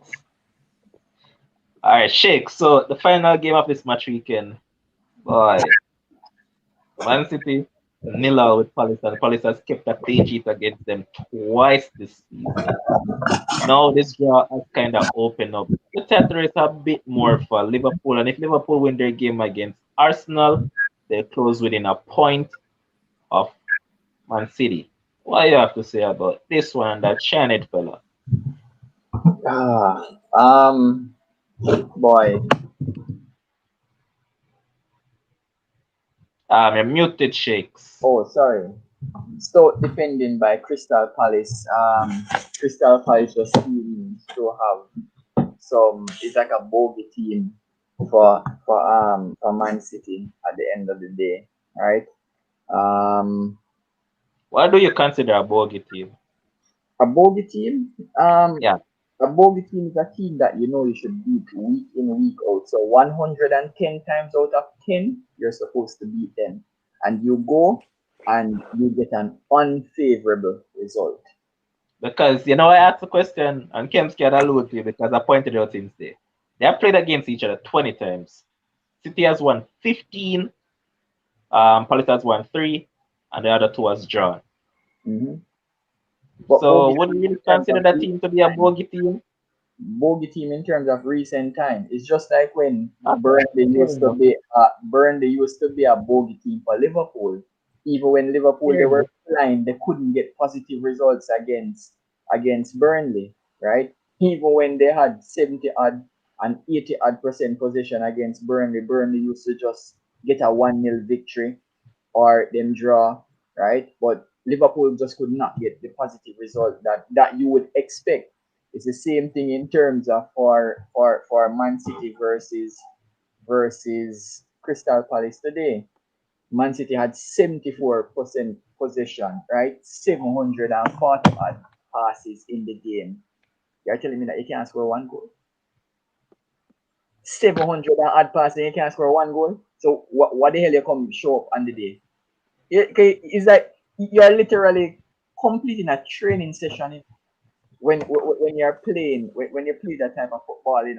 The only thing is that you don't beat the goalkeeper nor the uprights, because really and truly that's what Man City never did in the game. They just never beat the upright, right?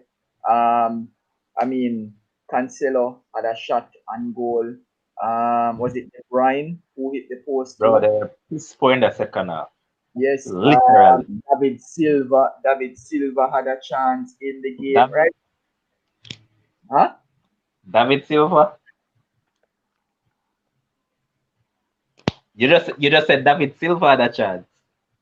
David. Sorry, Bernardo. I'm sorry.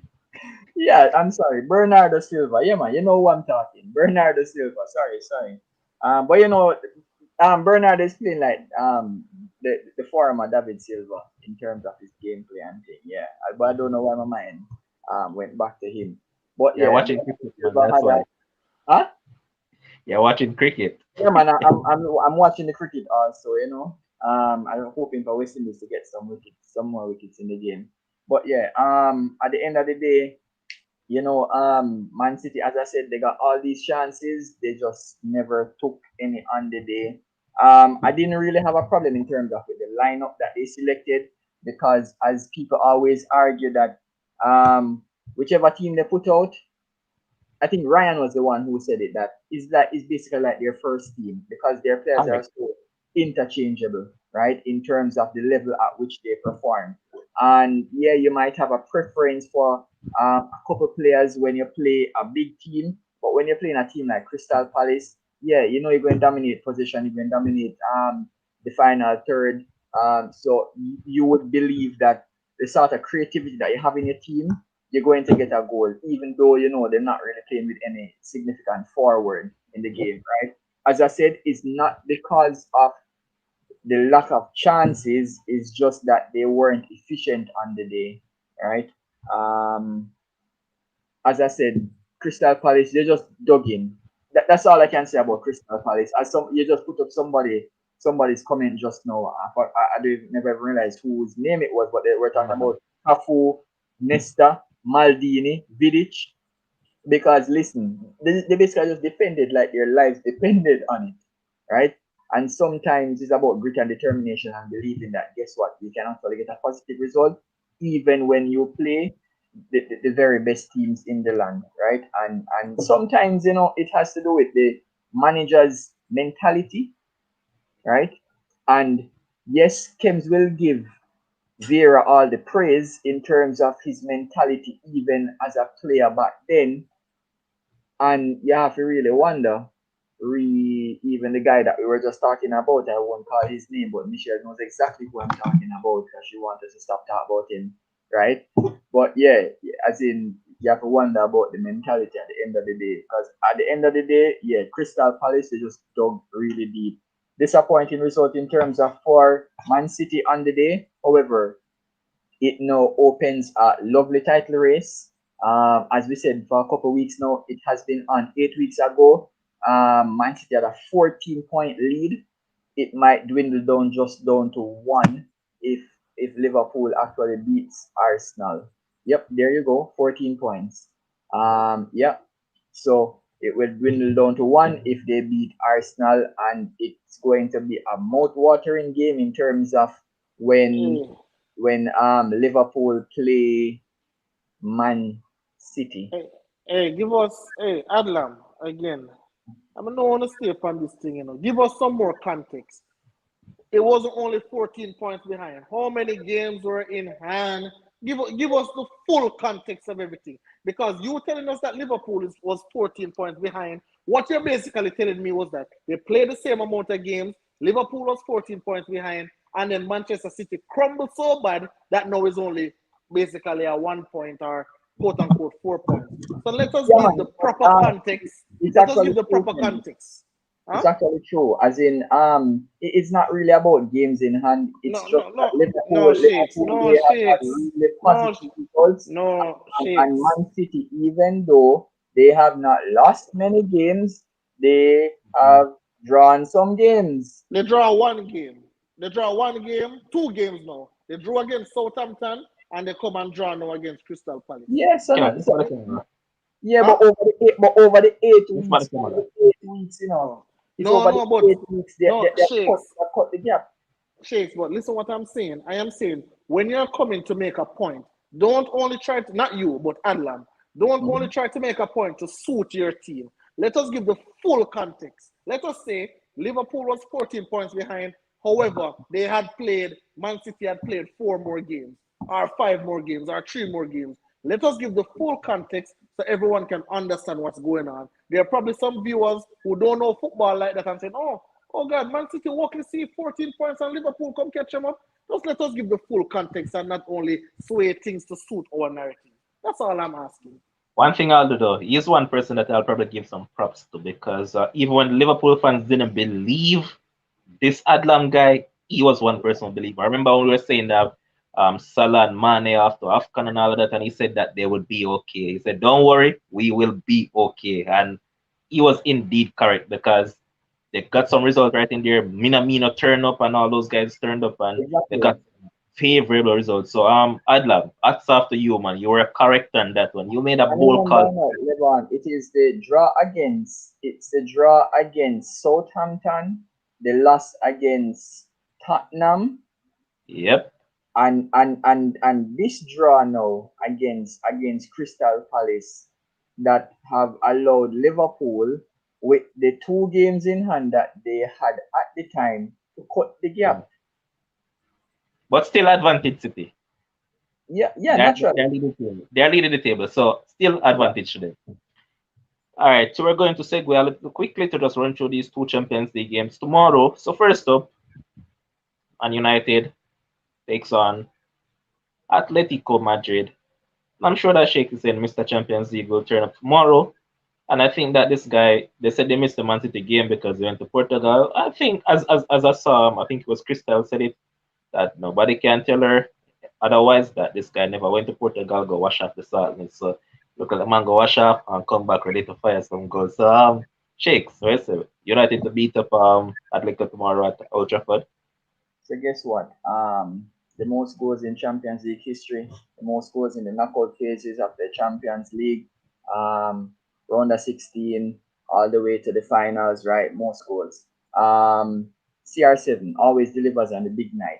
His favorite team, one of his favorite teams in terms of the Champions League, has always been Atletico Madrid. Whether he's playing for Real Madrid, whether he's playing for Juventus, whether he's playing for any team, right? Even if he's in his backyard and he's playing FIFA with shakes and I am Atletico and he is Real Madrid, Juventus, or Manchester United, he's whopping me up, right? So the same thing I expect. Yes, Atletico played well in the first game, um, that first leg at home, but guess what?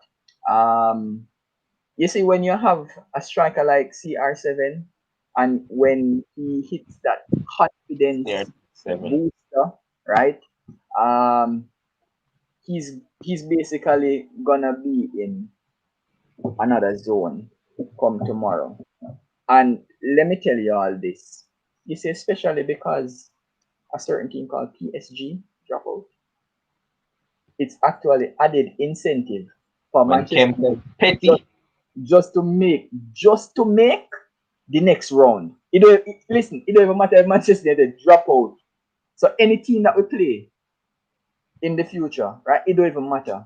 But I know that he's going to turn up. I know that he's somebody that's gonna be, him handling me up and they feel like, yo, what y'all doing?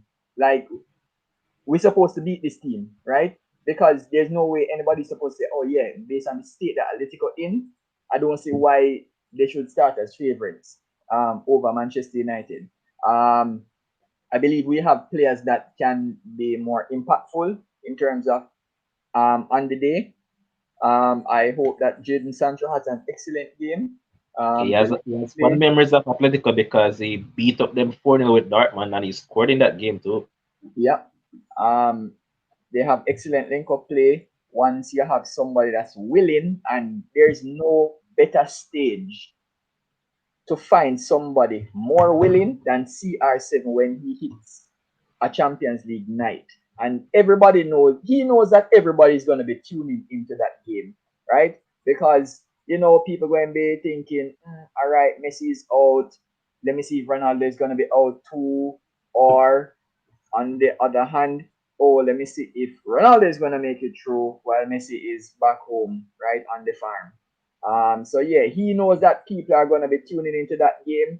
So he's going to try to basically put on a show, right? And I just hope that the other persons can raise their game, raise their mental fortitude, come out, have the hunger, the desire, right? And have the work ethic to actually win the game, right? Yeah, away goals out of it. So that it doesn't really matter. So both teams basically have to come out and play, right? Because it's not no 2-2. If all is 2-2, Atletico going to go through, right? It's going to go extra time. So it's just about trying to win on the night. And as I said, I like it as it is now. And when you have a tie that's set up like this, it is excellent where both teams actually have to come out and play. So I don't expect tomorrow to be cagey, right? Okay. It's clear that I'm going with a Manchester United win, CR7 at the double. Okay.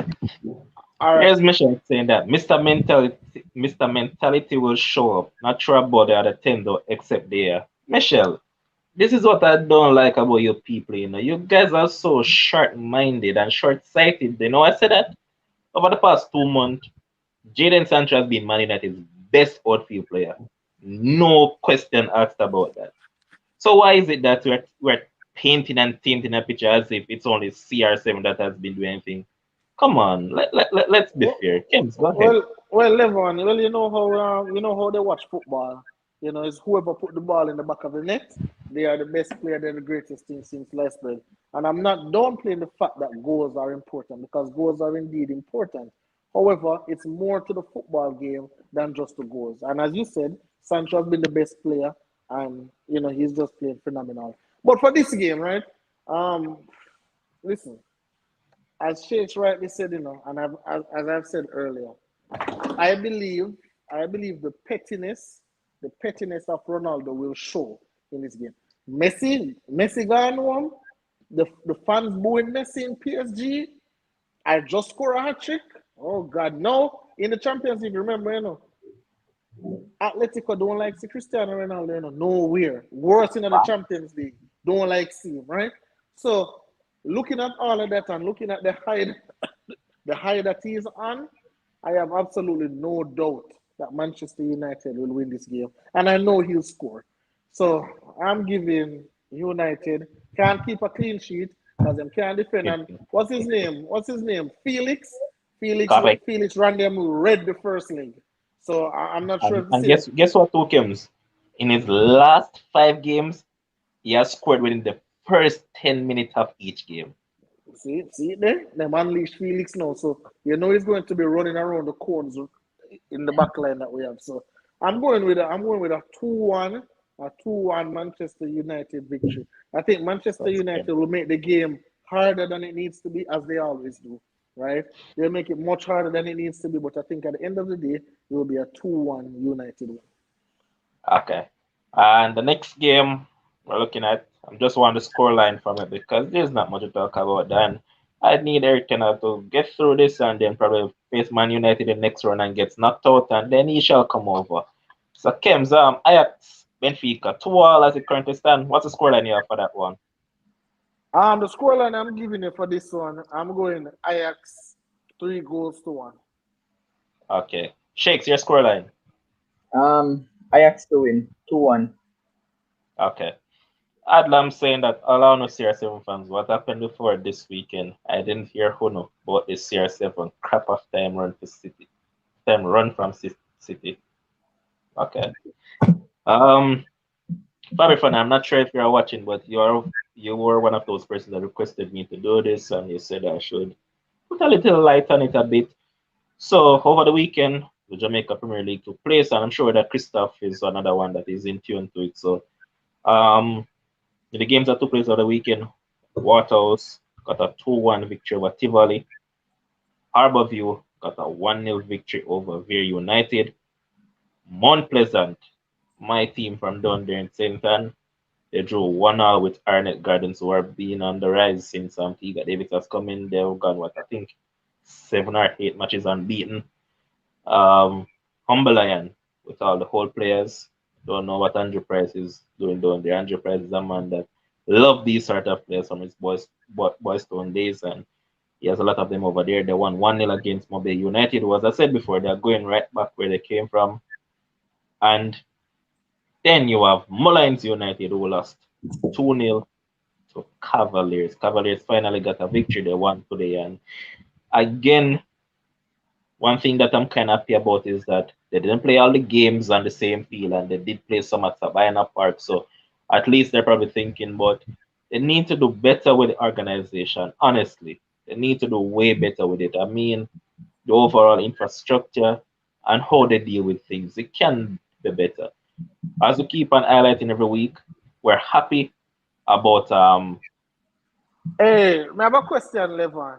I have a question. Was it the Jamaican Premier League, that game where the player just drop on the ground? I think it was, where the player drop on the ground and the player get a red card because it seemed like the player had elbow him or something like that. I think Fabi Fana, one of those guys, can, because it was a over big the thing going weekend. on. Yes, over the weekend it was a blue and a red team, and the red team guy drop on the ground, hold him face, and the blue team never do him anything, and the fourth official say, yeah, him, and you get a red card. Those are a little foolish. This is what we are talking about. In those kind of leagues where people don't really, tune in as much because that's a good thing. All right, Frano or Christoph, you guys can comment on it and tell me. It's Frano saying that what the league has showed me is that better pitch in JA and a mighty some better football. Correct. I agree with that. They need some better grounds. As I said, over the weekend, couple of games are played at Sabina Park. I know that Sabina Park, yeah, is known for cricket. However, the field there is good in terms of playing football, and so yeah, those matches weren't bad. And my issue, as I said, is that when they play 2, 3 games on the same pitch in the same day, that's madness, man. You're talking about professional football. You're not talking about we just get up and say we're just going to play a corner league on a day and keep a little bonanza and do those things. So we need to see better overall from there. But otherwise, from that was a fair weekend. I mean, I think Waterhouse now we take the lead in the championship standings. Mount Pleasant has dropped points in quite a few games recently, so they have slipped down to second, I believe. So let's see where they go from here. Yes, Chris is saying that true. They need to do better with the organization. They have 3 fields they currently use. Why not use them on the match weekend? That is facts. Um, just trying to say that concerning the 3 fields, they are using the ones with security. Okay, fair. And here is also Frana saying that must be Arnett and Mount Pleasant. Yeah, and he's also saying that the 3 fields that they're using with security is the ones that they can have fans pay. Fair.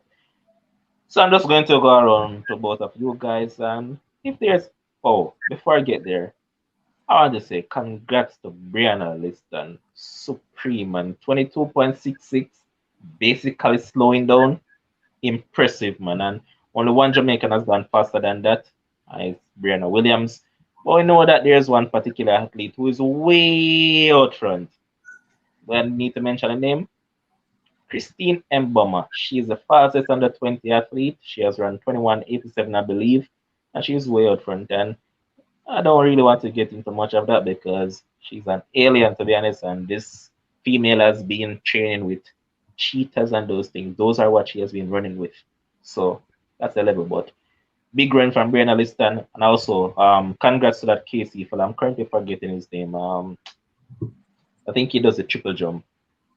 Later, if you're in the comment section, you can tell me the name, but I'm currently forgetting his name. But he jumped what 16.56, and that was brilliant. It placed him second in the world right now. So you can shed some light on that. But impressive over the weekend from some of the athletes that took part in the character trials, and all that we just keep on seeing them improving.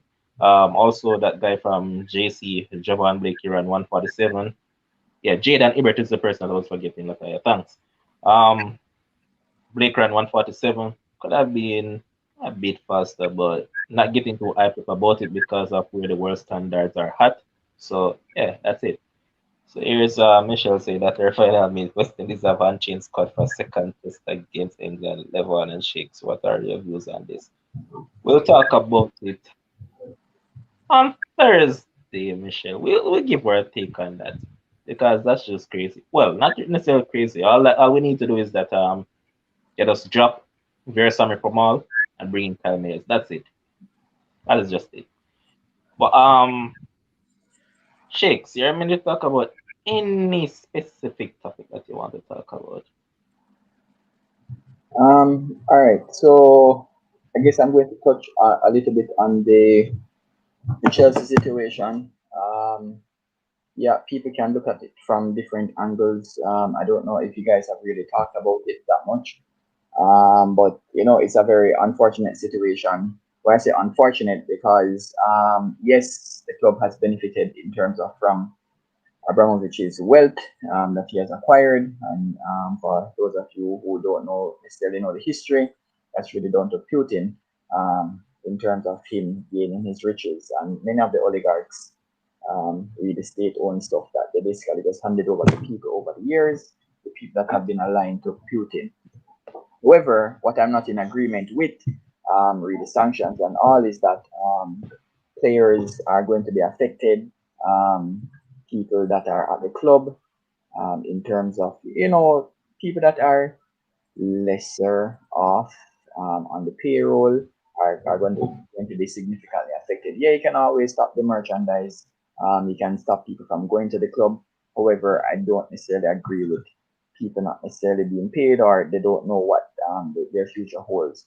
Why? Because we're just coming, well, we're not even out of the pandemic yet, right? But I guess we're concentrating on the war right now.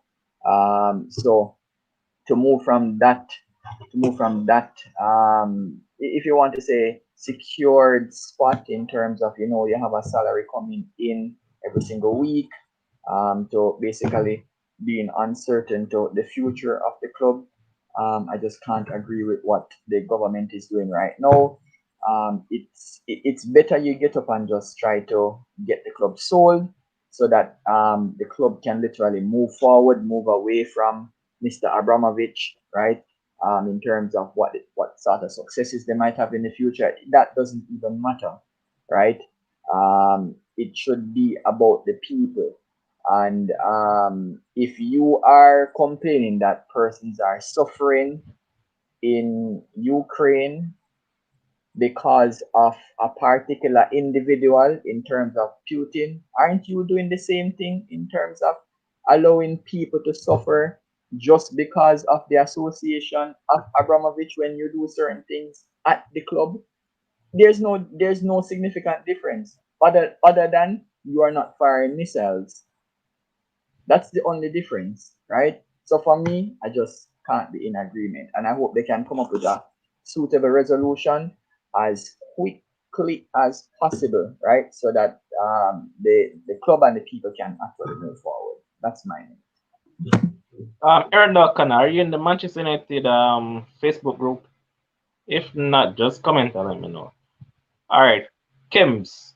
Father Frank said that you need to send him back your shipping address and what mailing address and whatever that, so he can deal with it. So there's a comment. And then you can go ahead and give me your minute comes about whichever topic that you want to touch on. Tell the female to hold on for a minute. Oh, I'm not, boy, you know, easy. I'm not talking to nobody. Anyway, um, probably front of me, I gotta send it back, General. I'm definitely gonna send it back for sure. Um, the Lakers once again. Last night they got spanked by the Suns, and right now in the first quarter they only had 12 first quarter points. The Toronto Raptors had 33. You know, so you can do the maths and see that Lakers are down by what, 21 points. Absolutely. I just think the Lakers should have shut it down, just call it a night, and you know, I don't think they should continue with it. Um, what else happened? I don't know. Your What boy else Tom happened? Brady coming back out of retirement. Oh, Tom Brady coming back out of retirement. You know, again, you know, I've said this, you know, there's so many hours, there are 24 hours in a day. How much time you gonna spend with your kids? How much time you gonna spend with your wife? You know, your wife have friends. She don't want to sit down and spend time with you. And his wife is a supermodel. So then he has 9, 10 hours left for the day. What is he going to do? Obviously, he's going to come back and play football, you know. But you know, happy to have him back, of course. You know, the league is better when he's playing. You know, whether for the Tom Brady fans or for the Tom Brady haters, True. I think the league is better. Oh, and LeBron now is the only player with 30,000 points, 10,000 assists, 10,000 rebounds, right? And definitely this Saturday, I want all you guys to tune in. We will have a debate, the LeBron versus Jordan debate. It's going to be the KLAS host, radio host, Zidane. Yes, Zidane is going to take on our other sports friends, the analyst Vincent. Vincent is Team Jordan. Zidane is Team LeBron. So it's on Saturday, 8 p.m. sharp. I want you guys to vote on who win as well in the comment section. That will be a different prize than from the judges, but the guys are really up for it. And you know, I'm a LeBron fan, so I'll just host it. I can't be a judge because I'll be biased. And even when the arguments don't make sense, I'm going to say LeBron, LeBron, LeBron. So hey, that you know, that's all I have for now. Okay. Fabi Uh, Frano is asking if Bolt is coming back too. I say Bolt post a video. Bolt now have nothing for the Bolt done for right now. If Bolt come back, the pace gone left him right now. He can run a 4 by Frank, 1 relay, but Both is just doing this for the fun, man. He's just teasing the fans, I believe. But our don't be probably is shocked if for he comes back. our probably is for a promo. Yeah, all of that. But Michelle is saying that you should make the viewers one of the judges. All right, Hmm. Michelle, I was actually going to ask you. However, Michelle, let it be known that you must come. I know you're afraid of the video light, but you must come on video and you must provide an analysis as to why you chose either Zidane as the winner or Vincent as the winner. So I want you to be a judge. I was saving a space for you because we have 5 judges, but we have 4 right now, and I was saving the space for one of the ladies. So Michelle, if you're willing to take up the invitation, you know, let's go. Really would Latta, want you're in the you on comment board. section as well. So the man sent out an invitation to you as well. Latta said one of the females that watches the show, and I know that both of you are there every Saturday. So there's the invitation. Fabi, yeah, it's 8 p.m. Jamaica time. Okay, 8 p.m. I'm going to do. You know what? Tomorrow I'm going to do any of the games. I'm going to create the live for it tomorrow, so you can just send out the link for it and whatever you want. But Obviously. All right, absolutely. guys, give me some more subscribers, give me some more watch time and all of that, and keep on doing the right stuff. And as I always tell you, subscribe to Sports Frenzy, like, share, and comment. Subscribe to the Mails Podcast because you know that just like Sports Frenzy, the Mails Podcast is one team, same way. All of us work together collectively, and we're going to make both of them work and reach some heights of greatness. So subscribe to both and have both of them grow. And the Males podcast will be back this weekend. So a lot of interesting topics. And then last time out, there were a lot of females on the show. Don't know what the man himself has up his sleeve this weekend because I know that for some reason you guys love it, but it was made for males. So don't come try to take over the male spotlight. Anyways, big up to everybody. Keep on supporting us. Big up to our producer Josh Call, Mrs. Possible. Thanks to Shakes. Thanks to Kims. And he deserve a conk, Sherwin. Sherwin told us from about 4 hours ago that he was going to be on the show tonight. The show is about to end. No sign of Sherwin. This is None. what Sherwin promises us on a nightly basis, and he doesn't turn up. So, guys, you guys need to beat Sherwin. But big up everybody, big up the commenters, big up the viewers. Until tomorrow, stay safe, enjoy the rest of the night. Watch some cricket, watch some football. Big up on yourself.